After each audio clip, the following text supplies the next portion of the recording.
I have a very odd memory from my childhood that in my head I've always referred to as the waving man. I can't remember how old I was when it started, but it went on for a while, then quit happening in my early teenage years. I'm now an old man and happily retired, but I still have a clear memory of it. I grew up in Duluth, Minnesota. I have many fond memories of those days, and my family was always doing something on the weekends, no matter the weather. Whenever we would take weekend trips, my dad liked to leave on a Friday night after work to get as much time as possible out of his days off. The memory I'm talking about would only happen occasionally, but when it did, it was at night and right as we were leaving for a weekend trip. I would be in the back seat of the car looking out the window and excited to be going somewhere, mostly just watching the world go by, and then within 10 minutes of leaving our house, I would see a dark figure standing on the side of the road ahead of us. I'll refer to this figure as a man for the story, but it never looked like a man to me because it had a very strange, unhuman shape to it. As we would get closer, I would watch the figure raise his arm up as if he were casually waving at me as we drove past him. I would stare out the window as we went by, only separated by a sheet of glass and a few feet, and I even remember seeing him turn his head to follow our car like he was looking right at me, but I could never see his face or any details. Then we would just keep driving. I did tell my parents more than once about it, and I even tried to point it out once as we drove by, but they could never see anything, and they would tell me I was seeing trees and branches in the woods that just so happened to look like a person in the dark. There are two reasons I never believed that. One, I clearly saw this man and was wide awake staring at him just feet from our car. And two, this went on until my early teen years, so I wasn't some sleepy 4-year-old dreaming it up in the back seat. I wouldn't say I was terrified of him, but I wouldn't have wanted my dad to stop the car either. It was more of an unnerving feeling because I didn't know what it was, and like I said before, right around the time I hit my teenage years, I stopped seeing him. Many years later, when I had kids of my own and my parents were still alive, I brought it up to my mom. I told her I remembered seeing this man dozens of times when we would be leaving at night on a trip, and that he would put his arm up like he was waving at me every single time. Neither she nor my dad ever saw anyone like that, and again told me I was young and seeing things in the woods that resembled a person. I wasn't going to argue about it with my aging mother, but I still knew I hadn't been seeing things. Not to mention, it would happen in different locations and on different roads depending on where we were going. Even more decades passed.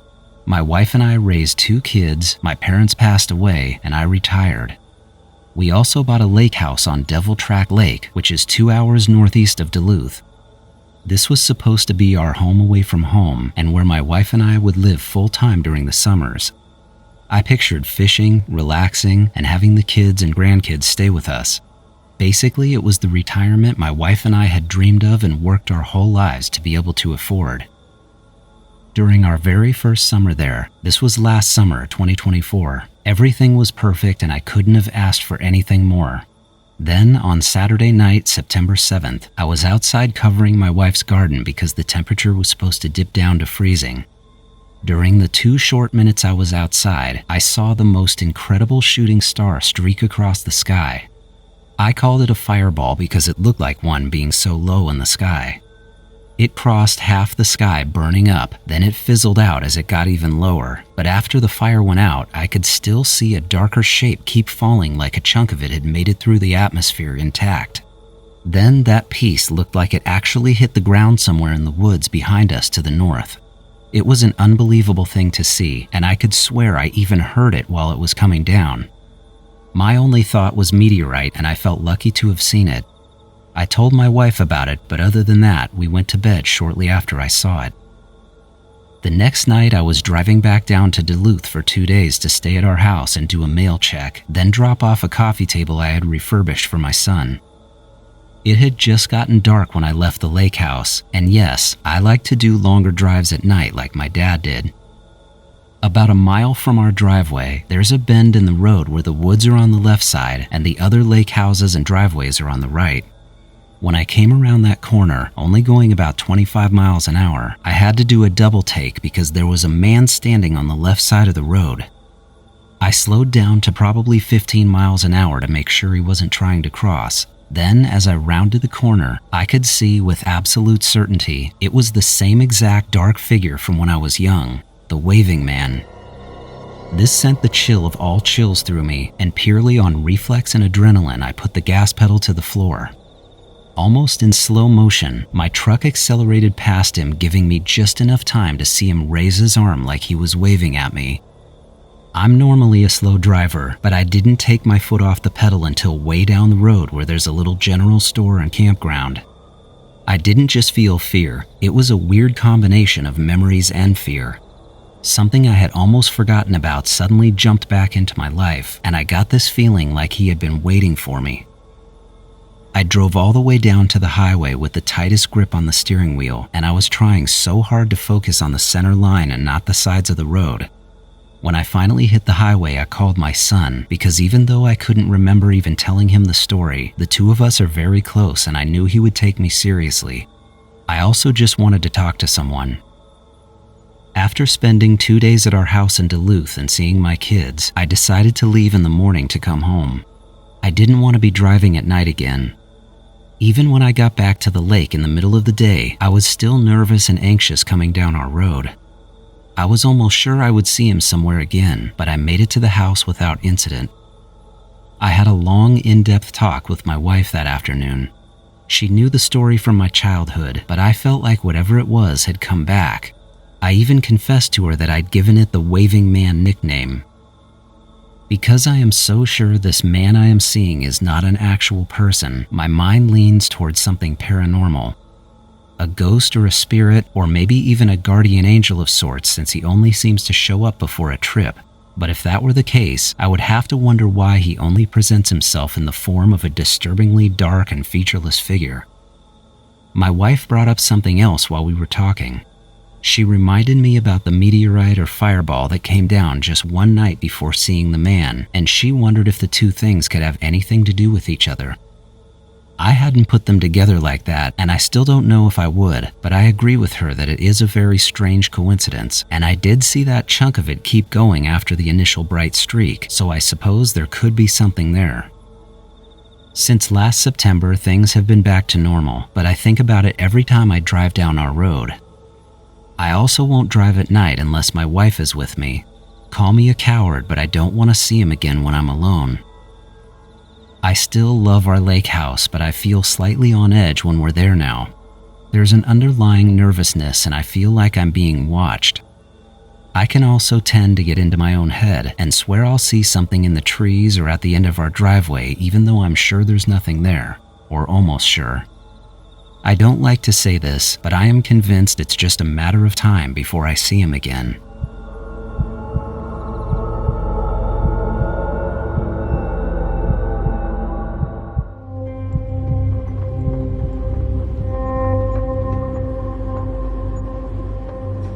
After high school back in the mid-'80s, all I wanted was to escape the safe little boxes of Camarillo, California. I couldn't stand the neat rows of tract homes and tidy lawns and the overall dull rhythm of suburban life. Back then, surfing was my escape, and I made some lifelong friends who felt the same way I did. We were young, reckless, and determined to find some kind of adventure to kick off adult life. That's when we had the wild idea to take a surf trip. We wanted it to be a real one though, way down into Baja, and we wanted it to be way more than just a vacation. When you're roaming around Mexico, you never know what types of thrills and unplanned mayhem you and your fellow compadres are going to get into. Baja is its own beast, and from the minute you cross into the thick air of Tijuana, you'd better be prepared for whatever comes your way. There were 3 of us that went down, me, Danny, and Rick. We scraped together enough cash to cover a couple of weeks on the road, loaded up Danny's '65 Plymouth Belvedere with our surfboards and supplies, and headed south. Mexico has its own rules and its own spirit, and from the moment we crossed the border, I swear the air itself felt different, like we had stepped into another world. His old car sat low on the ground under the weight of 3 young men plus gear, but it faithfully carried us through endless desert roads and even a dry riverbed. By the time we were heading west toward Punta Abrejos, it felt like the place was trying to swallow us alive. We bottomed out more than once on the graded dirt roads until finally, with a sickening scrape, we punctured the gas tank in the middle of the desert. The entire car filled with the sharp scent of Pemex unleaded, and we knew we were in trouble. With the desert heat pressing down, easily 110 degrees and no shade, we scrambled to save what gas we could. That's when Rick ripped out a bar of sex wax, original scent. He wriggled under the car and by the grace of God shoved it into the hole, which plugged the leak just enough to limp along. Somehow we made it into town where a couple of locals pointed us to a boat repairman. For a few cases of Pacifico, he patched us up and even tossed in some fresh lobster. That night with the repair done, we camped right on the point under some kind of makeshift spotter's tower that looked out over the ocean. We feasted on lobster and beer in our swim trunks and flip-flops, feeling like absolute kings. I had never experienced such unfettered joy. But late that night, something else happened that none of us could have ever expected. We were sitting on the ground on our sleeping bags in the dark, laughing and half drunk when Danny pointed out to the ocean. When I looked, I thought it was a couple of fishing boats out at night, or maybe that I'd had one too many beers. There were two small objects rising out of the water, then another came up, and even more after that. My mind flipped to a flock of large seabirds taking flight, but that quickly went out the window because they were slightly illuminated. I grew up on the ocean and it had me stumped. Each one had the same shape of an upright football, and they had an almost steel sheen to them. These things lifted up from the water, paused for a few seconds, then arced high up over us, flying inland toward the empty desert. The guys and I stared at each other, almost laughing at what we had just witnessed. Minutes passed as Danny and I waited for something else to happen, while Rick climbed barefoot up the side of the tower to see where they went. We were glued to the ocean for quite some time until Rick suddenly shouted down to us that they were coming back. Sure enough, these glowing footballs reappeared from behind us, cruising right above our camp, only to descend back into the sea as gracefully as they had come out of it. We were dumbfounded in the most exciting way, and I remember thinking to myself that there was no way our trip could get any more unbelievable. During our many days on that beach, this happened twice. The second time we saw this spectacle was only a few days after the first, and you could say we were more ready for it. Instead of jumping up or overthinking it, we leaned back and sipped our beers and really just tried to take in every detail. These objects looked silky smooth and were the color of stainless steel. I could only guess that they were roughly the size of a phone booth, but in that football shape. They moved with a purpose, as if they had something to do in the desert, then reversed course like the task had been completed. Because of our limited Spanish, we weren't asking the locals around town about it, but on one of our last days, Rick met a fisherman whose English was solid while he was trading more of our beer for fresh fish. He seemed to know what Rick was talking about and said he too had seen these things. There was no elaborating, just a shrug of his shoulders like it was already known. After that, our day just went on. The rest of the trip went beautifully. We had sunburned skin, ate beans and tortillas for dinner and chorizo and eggs for breakfast. Salsa was also a staple on everything, and so was beer, lots of it.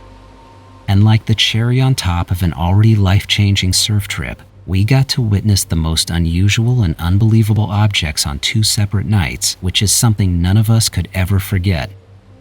I'm now 58 years old, yet I can still picture what we saw perfectly in my mind like it happened yesterday. I can tell you this, not one of us believes those brilliant steely footballs were made by human hands. The feeling you get when you see something like that is indescribable, and it confirms, in our minds anyway, that we are not alone.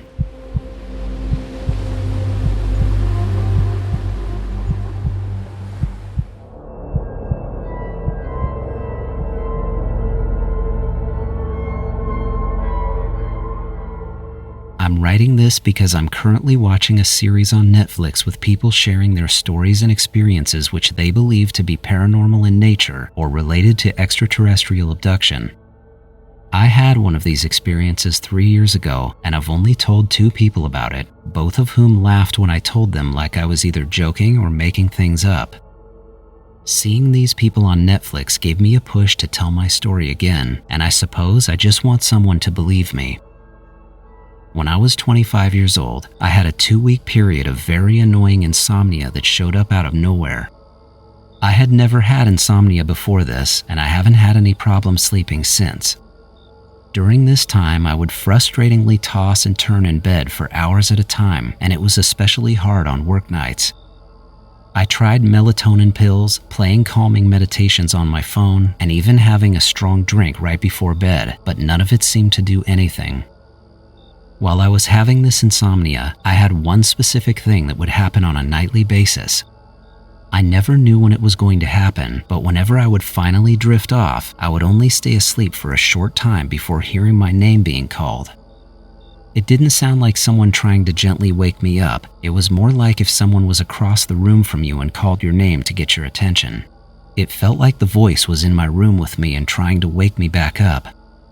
On one particular night, which happened to be my last night with this bout of insomnia, I was in bed with my TV on to help distract me from thinking about sleep. My bed is situated against one wall and just under my bedroom window.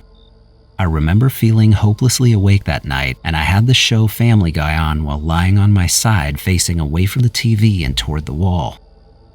Just as I could hear the theme song of a new episode starting, I found myself unable to move. I could look down the length of my arm and see my fingers twitching, but every other part of my body felt like it weighed 1,000 pounds. I don't remember being scared by it, just confused. It was right at that time that I realized I wasn't alone in my room. On my wall, I saw the shadows of 2 bodies walk through my doorway. They were standing at my back, and it sounded like they were communicating to one another because I could hear the different tones in their voices. The language they were speaking was unknown to me and really unlike anything I had heard. I watched their shadows getting larger on the wall, which told me they were moving closer to where my bed was. One of them stayed close to me, while the others seemed to be moving around and touching my things. Behind my head, I felt the weight on my bed shift as if someone had sat or leaned down on the edge of my mattress behind me. Then something piercingly sharp but ice cold touched the base of my skull. I don't know if this was a reflex from being touched, but my entire body violently stiffened up and went rigid. I saw flashes of color in my vision and lost all hearing other than a mild ringing, and that's where my experience ended. I have no other memories after this. The next time my eyes opened, I was on my back looking up at the ceiling. The TV was still on with Family Guy episodes still rolling, but I had no idea how long I'd been out. Every detail about what had just happened was fresh in my mind. I just didn't know how to make sense of what was going on. When I sat up in bed, I not only felt completely fine physically, but deeply well-rested mentally, more so than I'd felt in weeks, if not longer. The only thing I noticed was that I had a bitter taste in my mouth. It wasn't a bad taste, just like what you'd taste after chewing a roasted coffee bean. I love coffee though, so that might be why I didn't think of it as bitter in a bad way. While checking the time, it dawned on me that this experience I'd had, along with the part where I'm assuming I was asleep, all lasted about 11 hours. I was supposed to be at work and clocked in less than 30 minutes, but I calmly sat there in my bed and called in sick that day. That's not normally me. If I find myself late for anything, especially work, I typically go into a mild panic and rush out the door. I just felt different though. This all took me days to process. I didn't know what to think or who to tell. I found myself doing things in a very slow, relaxed way for weeks afterward, and the insomnia felt like a distant memory. I was actually sleeping like I did when I was a kid, and it felt great. I almost felt like I should be thankful for what happened. Like I mentioned in the beginning, I did tell 2 people. One was family and one was a friend. The response I got from them both was expected, but not what I'd hoped for. The thought of being visited by something extraterrestrial or paranormal has been my gut feeling since day one. I tried to ignore that feeling after being dismissed by the 2 people I told, but watching others talk openly and honestly about their experiences made me want to try again. Before anyone says this was simply a dream or sleep paralysis, please understand that to hear that is so frustrating. I was not only wide awake, but I was fighting the additional adrenaline and stress that insomnia brings. I was so awake I could have gotten out of bed and done an 8-hour shift at work with bells on. This is my story, and I don't claim to know what it was. I just know with everything in me, it wasn't a dream.